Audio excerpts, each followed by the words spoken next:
Hello everyone, this is Cheech here, back again with another episode from Chicharito. Now, I know everyone's currently being in a stay-at-home slash lockdown slash movement control slash whatever term your government has come up with. But anyhow, for today, I'm actually interested in actually coming up with the tips or advices, from my personal experiences on how best to actually have a mental safeguard practice or philosophy to guard ourselves against failure. Now, the content here is actually mostly quoted from an article by Deepak Chopra, which I'll be linking in the last slide of this video. So make sure to check it out if you're a detailed point of view on it. For today, I'll just be running this on more a surface basis. So yeah, do comment further if you want further discussions, up to what I'm thinking and why do I think of his writings in such a way. Without further ado, let's see what does my slide have to offer to you for today. So imagine yourself, right? You're having a project on your job given to you by a boss. You do it, you hand it over to him for a review. But the thing is, sometimes when you do your work, nothing's always perfect per se. You always get criticisms, suggestions, or sometimes even worse, you get a big scolding from your boss, right? That causes you a lot of emotional anxiety. Now, what does this lead to? This leads to you overthinking a lot on the different negativities affecting you right now. So you think yourself as a failure. You think of all the stresses coming, from all this criticism. You get depressed, you feel a lot of pain and suffering. Now, what happens after that then? You also have your life goals to achieve, your targets, you see. Apart from your day-to-day job, you also have personal goals, wanting to save more, maybe, for example, 10% more on this year, or maybe you have to start off a business venture, in 3 to 5 years down the road. So what happens is that with all of this, lumped up together, you get yourself drowning in a whole sea of despair. And finally speaking, this hand here, which is raised up, kind of agrees with that. Yeah. Now, with all the pain that we've been facing, so what are the solutions? For today, I'm gonna give you 5 solutions, or rather guidelines, I would say, that I've actually summarized from Mr. Chopra's article. So, what's the first one? The first guideline for today is to detach yourself from expectations. What does this mean?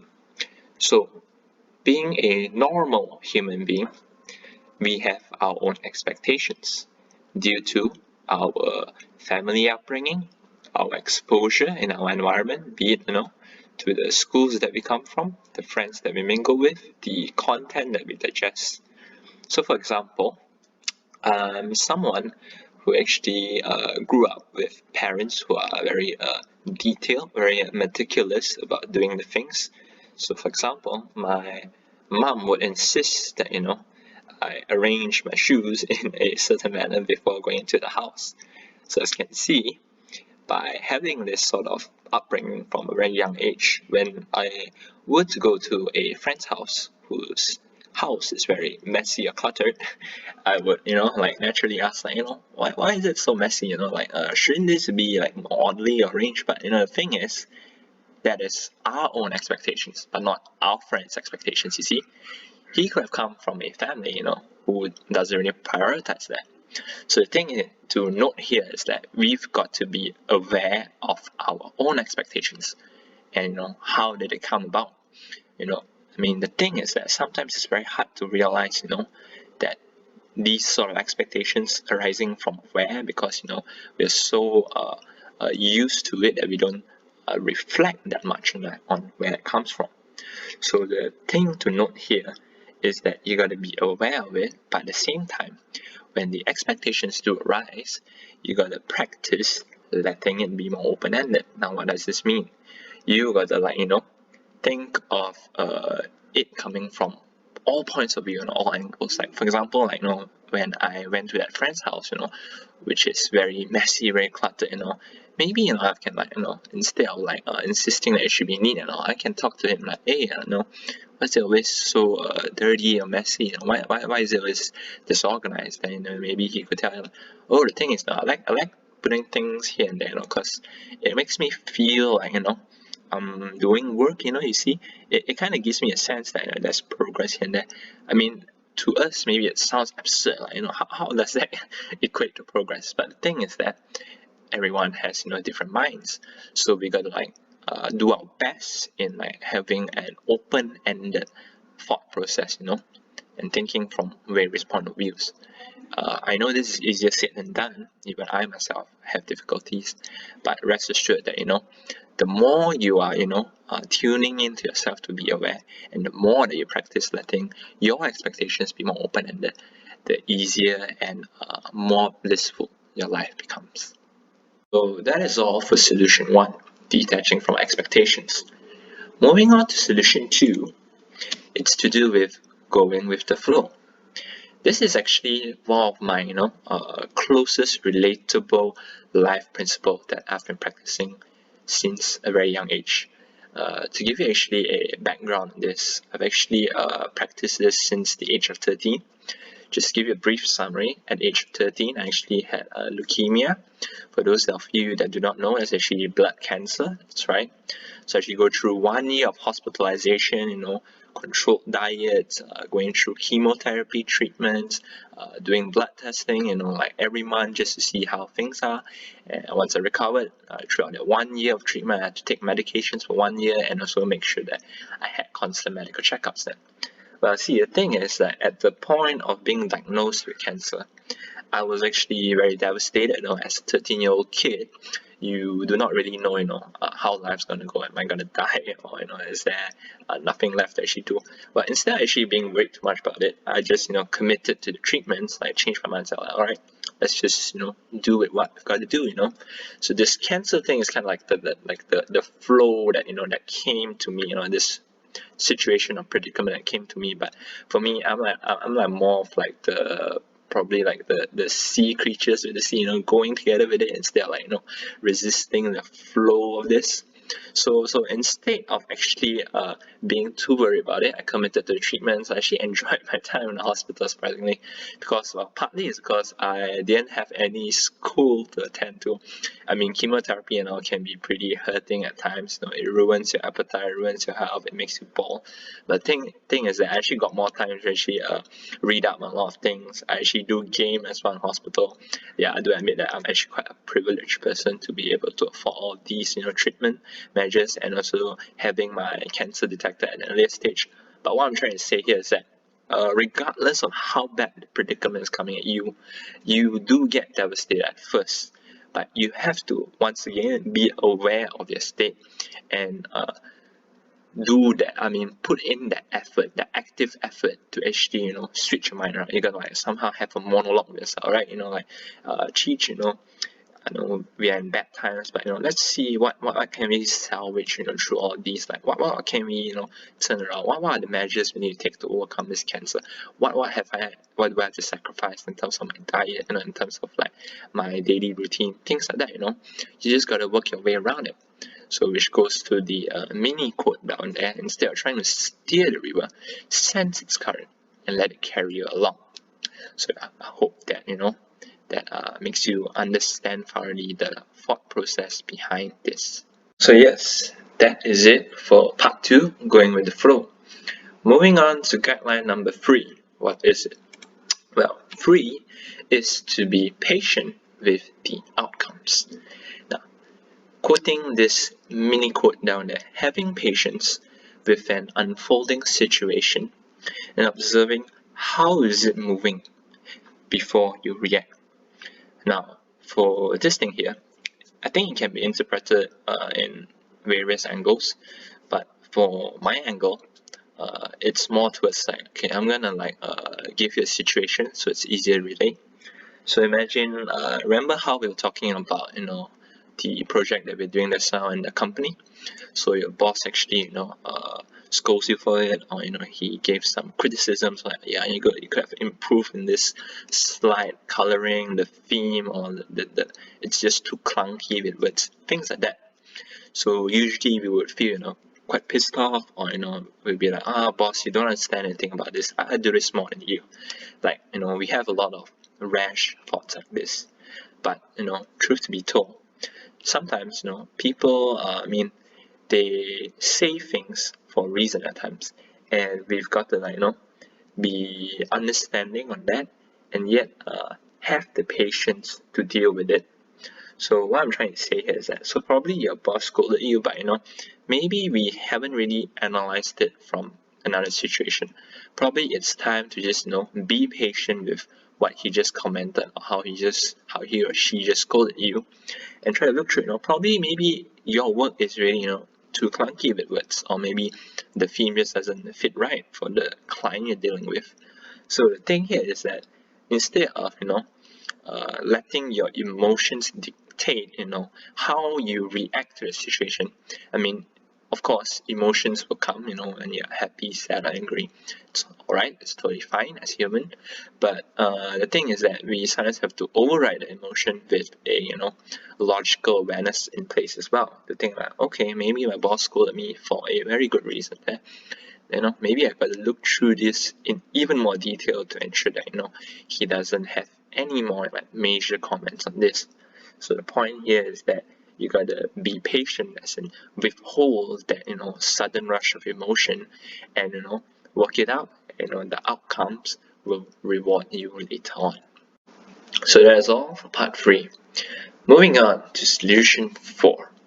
Solution 4, letting the moment reveal itself, relates closely to the previous solution, which is to be patient with the outcome. Now, why is it so? Because this moment, this revelation moment here, is actually equivalent to the outcome which we spoke earlier.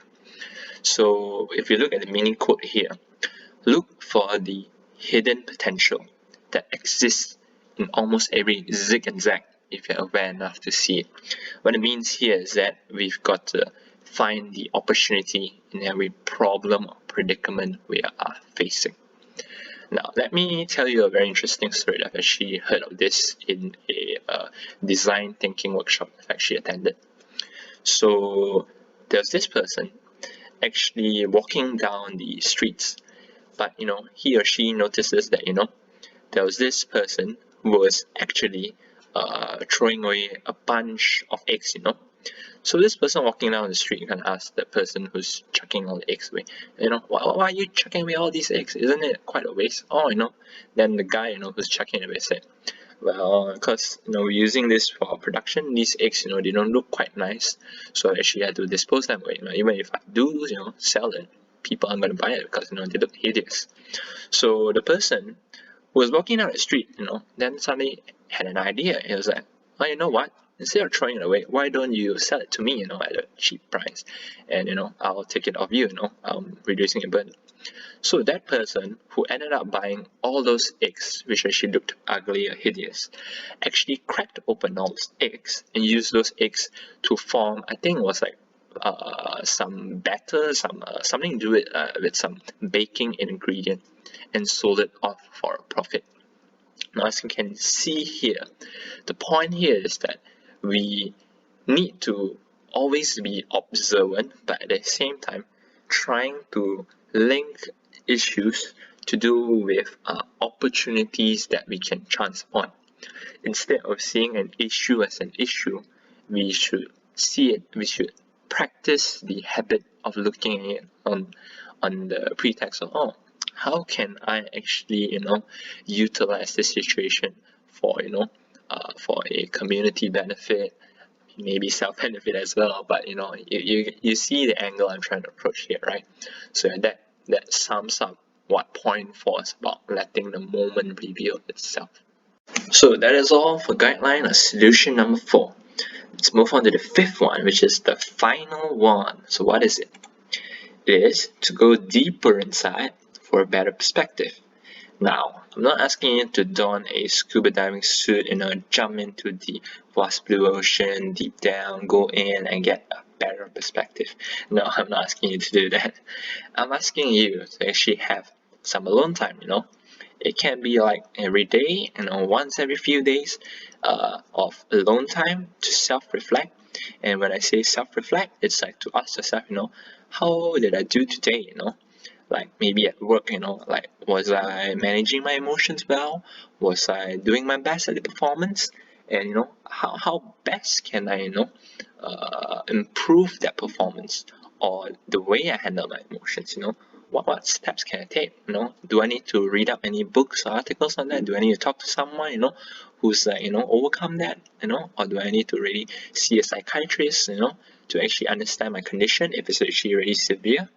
And also at the same time, some element of gratefulness can be useful as well in this case, because it evokes like a sense that I'm grateful, I'm lucky to be alive here, to be having a job, having a roof, having food, having a salary, things like that, to actually nourish yourself mentally as well as spiritually. But at the same time, I think like a lot of people do not actually look from the physical point of view. Why do I say so? Because when you do self-reflect, you actually you're by yourself, breathing slowly in and out. You can actually notice maybe there are certain parts of your body which needs some quote unquote repair. I don't have the suitable word for it right now, but what I mean by repair, like you could be having some very sore areas near the shoulder or the neck, due to your back posture work, which needs to be worked on. Maybe you've got like a hunched back, I mean, that was me last time, where you have to correct a posture every time you walk, around here and there. Or maybe what else? Maybe your eyes are getting tired because you're looking at screens so much, that it's ruining your eye health, or in terms of like how much your eyes can cope with, with light. So the thing is that you actually have to go into a self-reflection mode, dive deep down to understand your body better in the various aspects, right? So that's what I'm trying to say here. Take a few minutes out, do some downtime, inner time. These are mostly referring to reflections, but it doesn't have to be reflections. It can be like a walk at the park, or just driving around, on the highway. Of course, driving properly, driving safe, and just being alone with your thoughts. And actually, playtime also works quite well too. Like if you're into gaming, or it could be board games, things like that. So basically, you gotta make sure you got like a separation of time between like serious stuff and the casual and calming and relaxing stuff. So that is all for the final point number 5. So remember, don't go down that scuba suit, having alone time is good enough. Right? So last but not least, remember that the only constant in life is change. So, and I do not know whether this is from Buddha or not, because sometimes these quote websites actually just simply quote someone's name there and it can be inaccurate. But anyhow, what I'm trying to say here is that about the 5 points I mentioned just now. Thing is that they can be a guideline per se, but the thing is your principles and the way you look at things will definitely change over time, and that change is that constant in your life. Nothing is permanent in life, so make sure to take away anything you can from this slide of mine, and hopefully you can apply it in your life. So if you actually like what I've just shared with you just now on the 5 guidelines that you can use as a mental safeguard against failures, do like, share, and subscribe to Chicharito for more content like this. And if you're interested to read on in further detail on what Deepak Chopra has to say about his thoughts on mental safeguards against failure, do check out the link below, which I actually got from LinkedIn. So yeah, that's all for today, and yeah, I wish you a safe and sound stay at home throughout this lockdown or movement control period. Thanks, and see you guys next time.